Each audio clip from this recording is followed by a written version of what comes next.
मधु, एक कप चाय बना दे माँ के लिए। फिर से चाय? अभी थोड़ी देर पहले ही बनाई थी, अभी तो पी थी उन्होंने।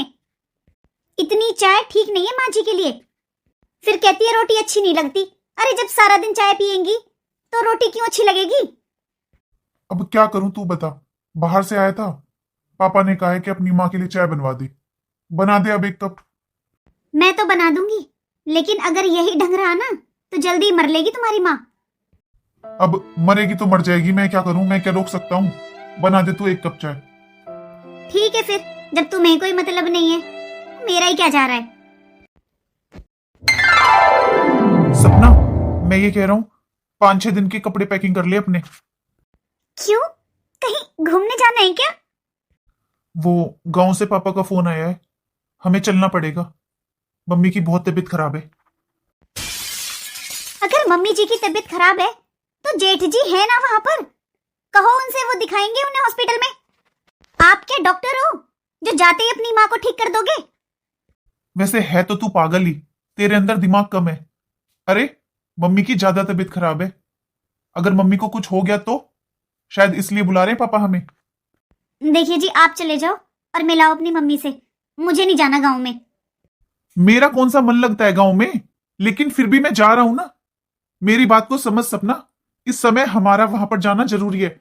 अगर मम्मी को कुछ हो गया ना तो वहां पर गांव समाज के लोग हमें जीने नहीं देंगे। आपको गांव और समाज की पड़ी हुई है, लेकिन अपने बच्चे की फिक्र नहीं है। उसकी छुट्टियां कराओगे क्या इतने दिनों की? एग्जाम सर पे हैं। मैंने तेरे भाई और भाभी से बोल दिया है, वो आने ही वाले हैं। 2-3 दिन वो संभाल लेंगे यहां पर। वैसे भी तो तेरा भाई अपनी मर्जी से 15-15 दिन रुक कर जाता है। अब हमें जरूरत है तो रुक जाएगा 2-3 दिन। जल्दी पैकिंग कर ले, अभी निकलना है। नमस्ते पापा। आगे भाई, देख ले भाई तेरी माँ की हालत, कितनी बीमार हो रही है। Mummy, mummy. राघव, आ गया बेटा तू? हाँ मम्मी। पता ना बेटा, क्या हो गया तेरी माँ को। सब जगह दिखा लिया तेरे भाई ने, कोई आराम नहीं पड़ रहा है। पापा जी किसी अच्छे डॉक्टर को दिखाओ, हो जाएंगी मम्मी जी ठीक। हाँ बहू, इसीलिए बुलाया है मैंने राघव को। बेटा, तू अच्छा पढ़ा लिखा है, इसलिए अपने साथ ले जा अपनी माँ को और शहर में अच्छे हॉस्पिटल में दिखा ले इसको। मैंने मोहन से भी कही थी इसे दिखा ले अच्छे डॉक्टर को। उसने तो गांव का ही वो वैद्य है ना, उसको बुला रखा है, उसी की दवाई चल रही है। ले जा बेटा तेरी माँ को, ये ठीक तब भी हो जाएगी। यहाँ तो बेटा ऐसी देख रेख हो रही है तेरी माँ की। तेरा भाई तो सुबह से काम पर चला जाता है, पीछे से कोई देखने वाला नहीं है इसे। और कैसे देखभाल करते हैं बाबूजी? टाइम पर खाना दे रही हूँ, टाइम पर कपड़े धुलकर दे रही हूँ, और कैसे सेवा करते हैं बाबूजी? या पूरे घर का काम छोड़कर इनके पास ही बैठी रहूं? इनके पास बैठने से काम चल जाएगा क्या बाबूजी? सारा दिन मैं घर का काम करती हूँ, आपके बेटे सारा दिन बाहर काम करते हैं। अरे घर चलाने के लिए पैसे चाहिए होते हैं, फ्री में घर नहीं चलता। कम से कम 4-5 हजार रुपए की तो दवाई आ जाती है हर महीने माँ जी की। हर किसी के सामने हमारी बुराई करना शुरू कर देते हो, सब जगह हमारी बदनामी कर रखी है। अगर इतना ही अच्छा है ना आपका छोटा बेटा तो चले जाओ इनके साथ। ये सही है, इनकी सेवा भी करो, फिर बुराइयां भी हमें मिले। देखा बेटा तूने, देखा कैसे बोलती है तेरी भाभी। कौन कह देगा ये इस घर की बहू है। जब से तेरी माँ बीमार हुई है ना, ऐसे जवान चलाती है ये मुझसे। इसलिए बेटा अपनी माँ को अपने साथ ले जा शहर, इसे अच्छे हॉस्पिटल में दिखाना, वरना मरना तो है ही इसे। देख लो आपके बाबूजी को, अरे छोटा बेटा आया नहीं, उसके सामने हमारी बुराइयां करनी शुरू कर दी। इतना करने के बाद भी भलाई नहीं है। अब मेरी बात सुनो, बला टल रही है ना तो इसे टल जाने दो, रोकने की जरूरत नहीं है। वो आपका भाई कह रहा है ले जाने की माँ बाबूजी को, वो ले जाए तो ले जाने देना उसको। मुझे तो नहीं लगता मधु वो लेकर जाएगा माँ बाबूजी को। विचार तो मैं अपने आप बनवा दूंगी उसके, कल ही देखना मैं क्या करती हूँ। आप बस बीच में मत बोलना और ना ही रोकना। कभी बन जाओ ना सरवण कुमार, कोई फायदा नहीं है सरवण कुमार बनने में। देख लिया ना कितनी भलाई दे रहे हैं आपके बाबूजी। जो भी कोई आता है ना सबसे बुराई करने लग जाते हैं हमारी। और सबसे बड़ी बात, कितने पैसे खर्च हो जाते हैं हमारे हर महीने इनकी दवाई गोली में। खर्चे की तो कोई बात नहीं है मधु, मेरी अच्छी खासी सैलरी है, महीने के 4-5 हजार रुपए खर्च होते हैं बस, वो तो कोई बड़ी बात नहीं है। 4-5 हजार रुपए कम होते हैं क्या? मुझे दे दिया करो अगर आपके पास इतने पैसे फालतू हैं तो। और फिर हमने क्या ठेका ले रखा है? जब बराबर का हिस्सा लेता है आपका भाई तो सेवा भी करनी चाहिए ना उसे। उसके भी लगने दो 4-5 हजार रुपए महीने के, वो भी तो अच्छी खासी तनख्वाह लेता है, शहर में रहता है। बता दिया मैंने आपको, वो ले जाए ना तो आप रोकोगे नहीं, उसके पास रहने दो अब कुछ समय। ठीक है, कल की कल देखेंगे, मुझे अब नींद आ रही है, मुझे सोने दे। आपने बाबूजी को मना क्यों नहीं किया? लेकिन हाँ भी तो नहीं की ना। हाँ करने की जरूरत भी नहीं है, कोई जरूरत नहीं है उन्हें अपने साथ ले जाने की शहर। अभी थोड़ी देर पहले ही कह रही थी आपकी भाभी मुझसे कि शहर ले जाओ कुछ दिन के लिए माँ बाबूजी को, वहां पर अच्छी दवाई मिलती है, वहां इलाज करवा लो इनका। बता दिया है मैंने आपको, उनकी बला अपने ऊपर लेने की जरूरत नहीं है। हाल चाल जानने आए थे आपस माँ जी का, ना कि ना उन्हें अपने साथ ले जाने के लिए। अरे कौन करेगा वहां पर? मुझसे तो मेरे घर के काम ही नहीं होते, 2 लोगों का काम और बढ़ जाएगा। तो क्या चाहती है तू, मना कर दूं मैं बाबूजी से? अगर मना नहीं कर सकते हो ना तो हाँ भी मत कर देना। आप तो सारा दिन ऑफिस में रहते हो, आप तो संभालोगे नहीं, मुझे ही संभालने पड़ेंगे ना। और आज देखा ना आपने अपने बाबूजी को, जेठ जी कितना ध्यान रख रहे हैं, दवाई गोली का खर्चा सब उठा रहे हैं, फिर भी देखो उनकी कैसे बुराइयां कर रहे थे। जब वो उन्हें भलाई नहीं दे सकते तो हमें कौन सा भलाई दे देंगे?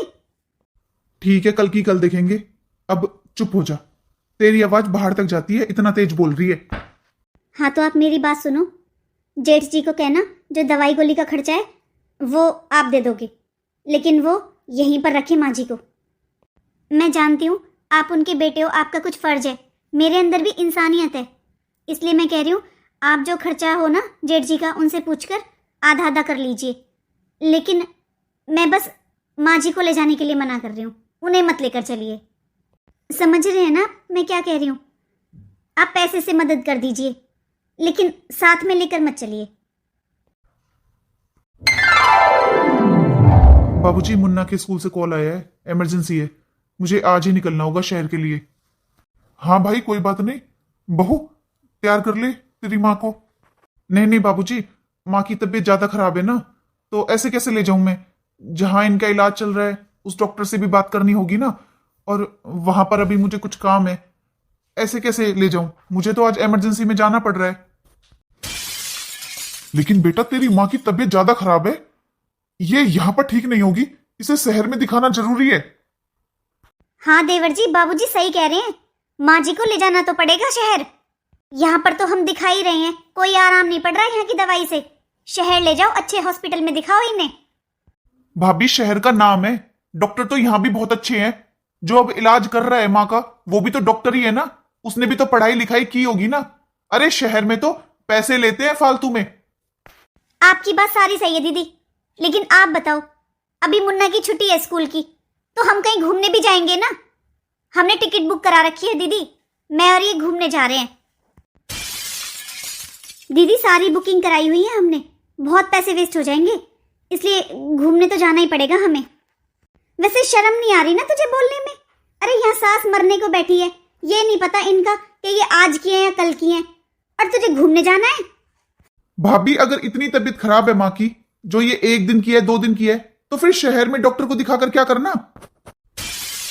मैं जानता हूं भाभी, आपका माँ की दवाई गोली की वजह से बहुत खर्च होता है, तो मैंने अब एक फैसला लिया है कि अब से माँ की दवाई गोली का जो भी खर्च होगा मैं दूंगा।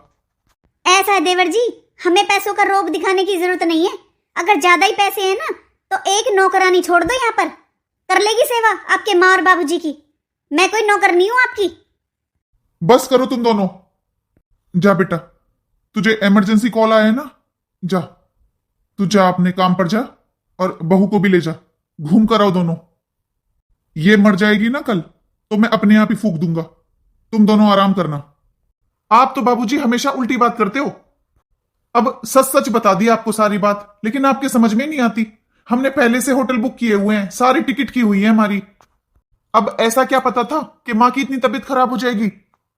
आपको पता भी है टिकट कैंसिल कराने में कितना पैसा वेस्ट होता है। अरे कोई नहीं देता रिफंड। और वैसे भी बाबूजी आप बात को समझिए, माँ जी का इलाज जहाँ से चल रहा है ना वहीं से चलने दीजिए। फालतू में माँ जी 1-2 दिन की हैं, अगर हम इन्हें इतनी बीमारी में यहाँ से शहर ले जाएंगे, अगर रास्ते में कुछ हो गया तो? बाबूजी 1 हफ्ते की बात है, अगले हफ्ते आ जाएंगे हम। अगले हफ्ते ले जाऊंगा मैं माँ को अपने साथ, तब एडमिट करवा दूंगा। ठीक है बेटा, जा तू टूर करिए अपना।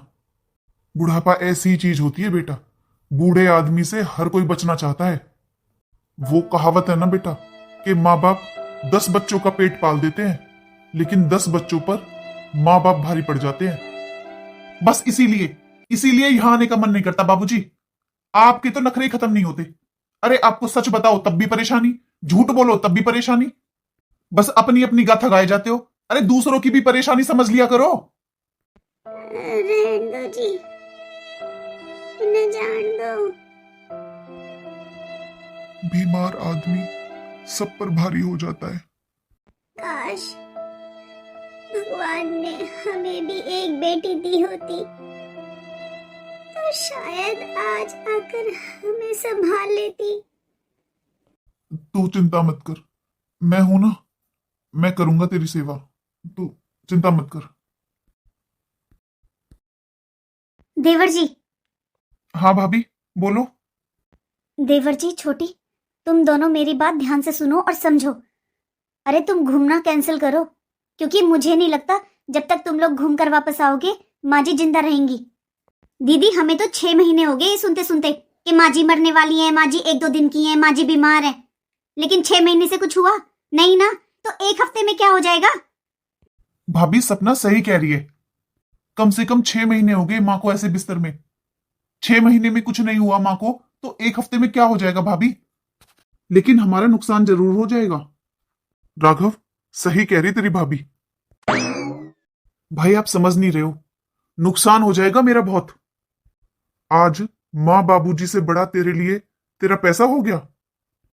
माँ बाबूजी ने हमेशा मुझसे ज्यादा तुझे प्यार किया राघव।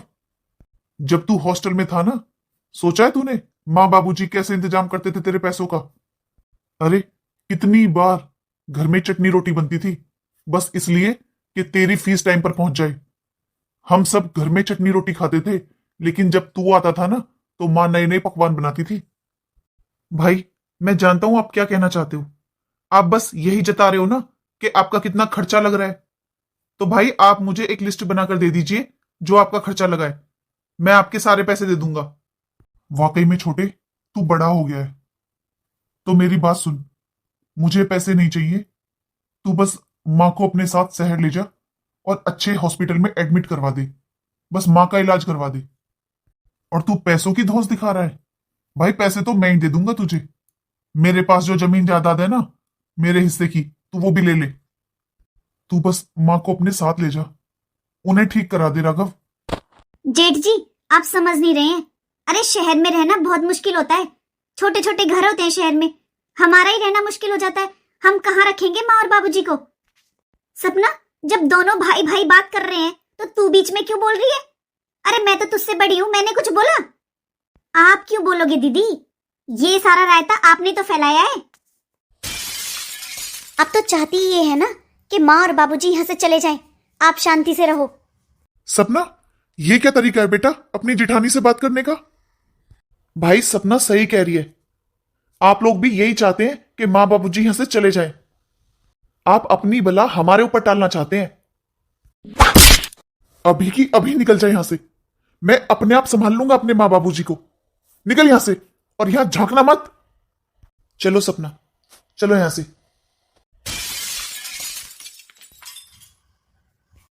अब मैं क्या करूं तू बता। नहीं लेकर गया तो मैंने तो छिक्के जोड़ लगा लिया।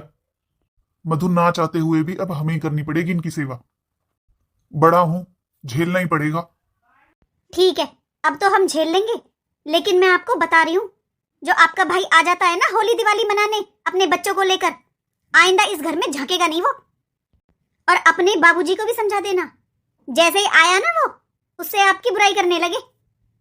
कोई भी आ जाता है सबसे हमारी बुराई करने लग जाते हैं। बता देना उन्हें, रहें तो ढंग से रह लेंगे।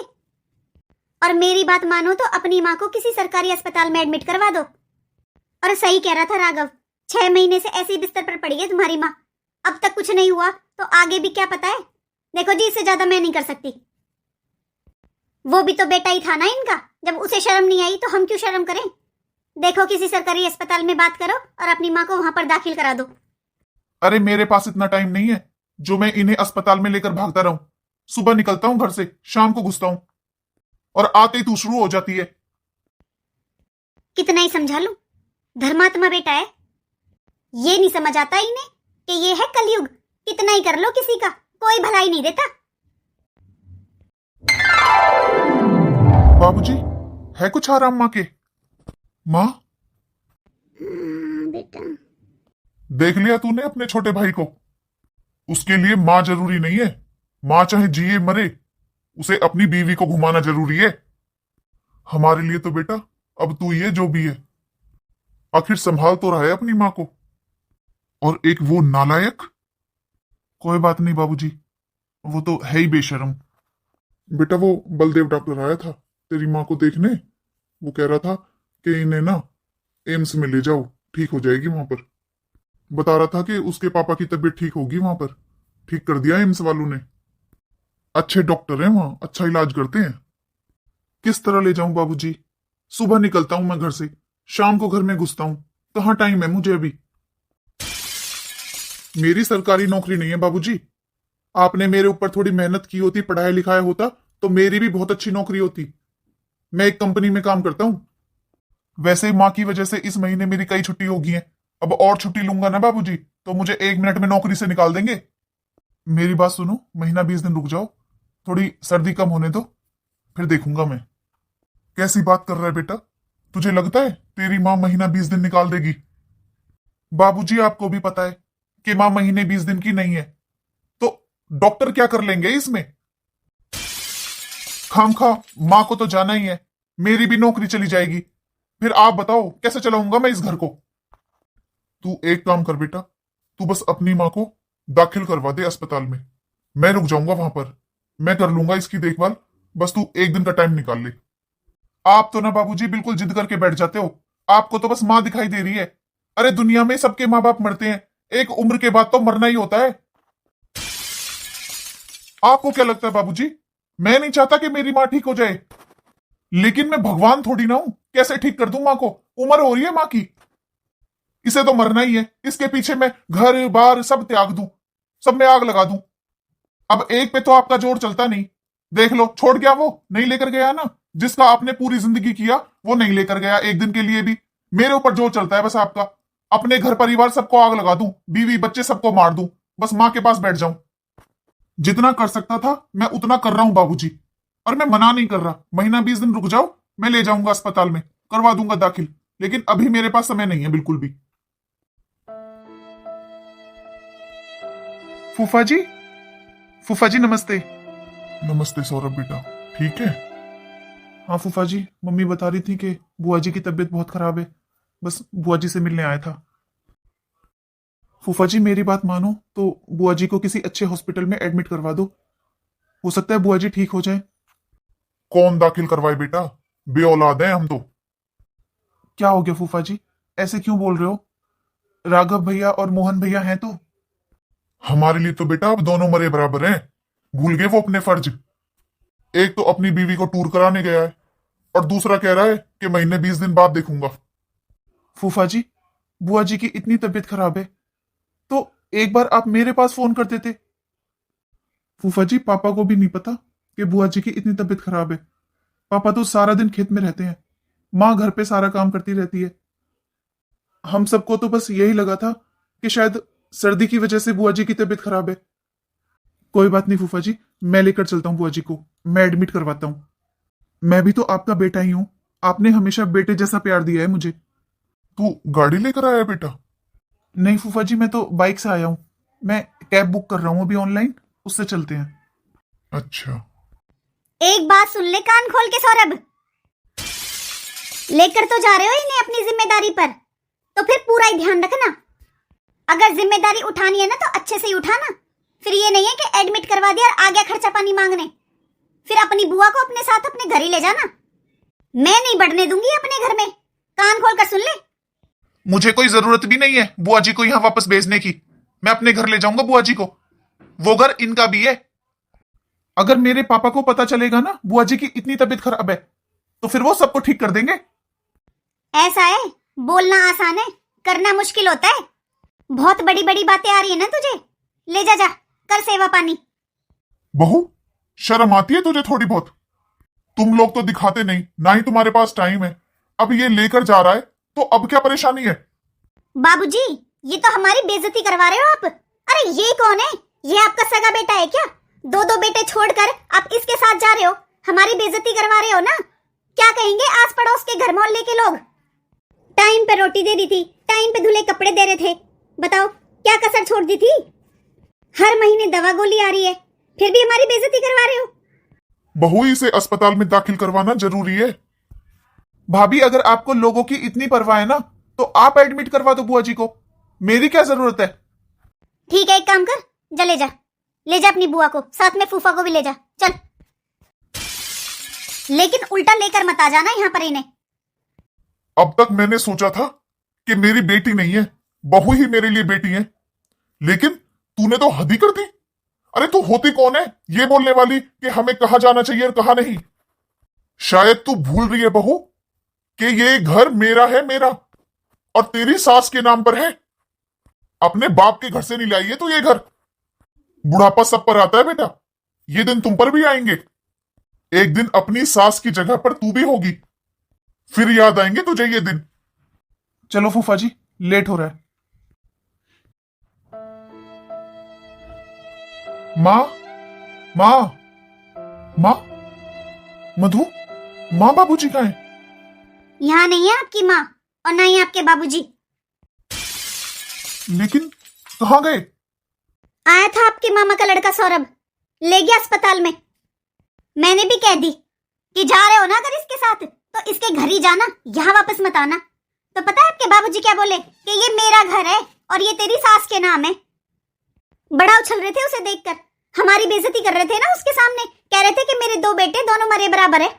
मैंने भी कह दिया, जाओ रहो इसके घर ही, इसके साथ रहो, यही करेगा तुम्हारी सेवा। देख लो अपने माता पिता को कैसे बेइज्जती करवा रहे हैं हमारी। अरे क्या कहेंगे चार रिश्तेदार। बहुत अकड़ के बोल रहा था वो, कह रहा था बुआ जी को मैं ले जाऊंगा, मेरी तो माँ बराबर है बुआ जी, मैं करूंगा अपनी बुआ जी की सेवा। कह दिया मैंने भी, ले जा अपनी बुआ को और साथ में फूफा को भी, इस घर में दोबारा वापस मत आ जाना।